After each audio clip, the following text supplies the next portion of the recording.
prevailing wind comes there, I shall probably try and leave a little bit of a sort of arm round to the right.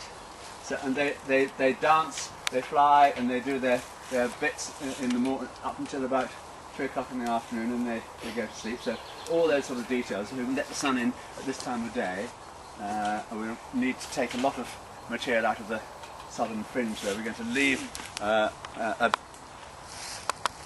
linear bit of shrub on the north side of the wood, trying to keep it warm.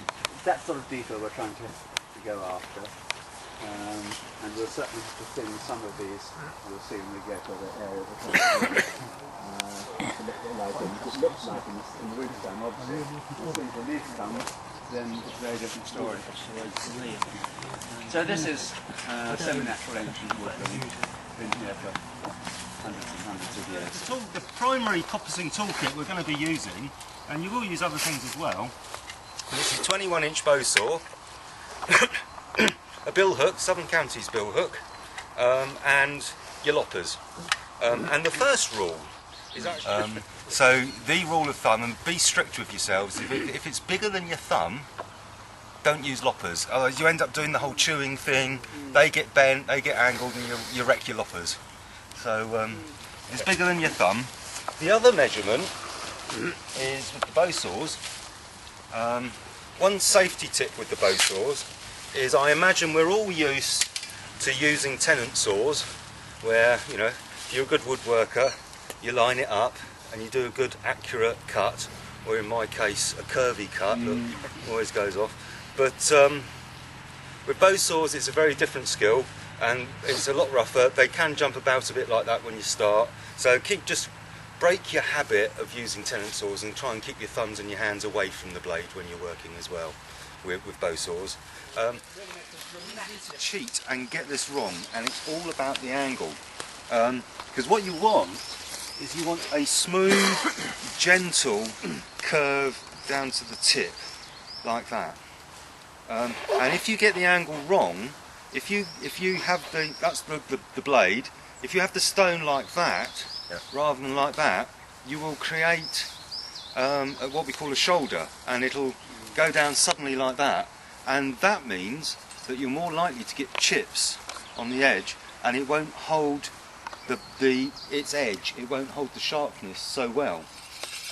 My hand is always away from the blade, and when you do it wrong-handed, you do it like that. I'm never sharp, my thumb is never moving towards the blade, and that's a very, very common accident. You say, oh, I'll wear a glove when I do that. This will go through a glove like a hot knife through butter if it's a well-maintained hook. So, so always sharpen it away, you know, and get a stump, get it comfortable, find a way of doing on it, and you just work it like that. There are two sorts of...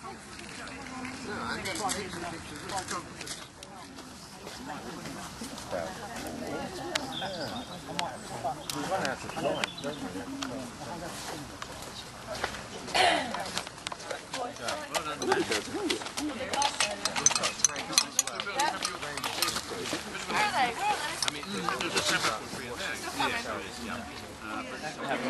Another day next week to catch up with what we should have done today. Because the whole agriculture ran on the basis of what comes out the back end of a sheep. And basically sheep will graze during the day and they will dung overnight. So what they would do is they would shepherd the flocks up on the downs in the day, then in the evening they would bring them down the scarp and they would fold them on the arable overnight. Now folding sheep is penning them in a temporary enclosure, and this is the classic coppicing hook.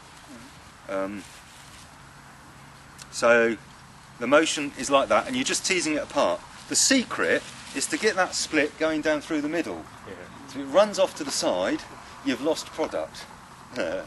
So let's see how it goes. Now, if I remember, when I was talking about the throw and the break, you'd be using, you know, bits of wood that you've pre-engineered because it's fatter and you need to get more leverage. For hazel, you just use your legs. So it goes through your legs, you clamp it, and you cleave it. Now, I've got to remember this. If it starts to run out that way, I pull this side, and so I brace it against that knee, and I pull it like that. If it starts to run out the other way, I change over. And you're constantly chopping and changing to guide it down the middle. I'm getting cocky now. It's pre-cleaved. Can you buy your hazel pre-Claire?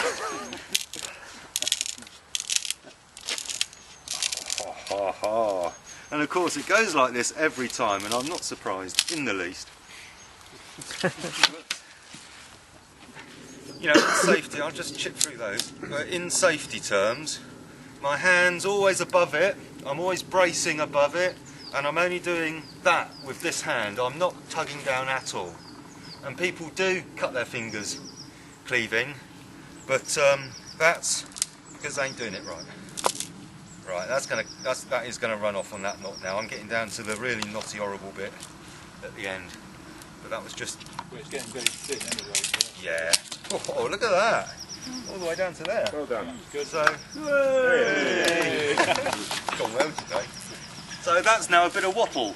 We've turned hazel into wattle.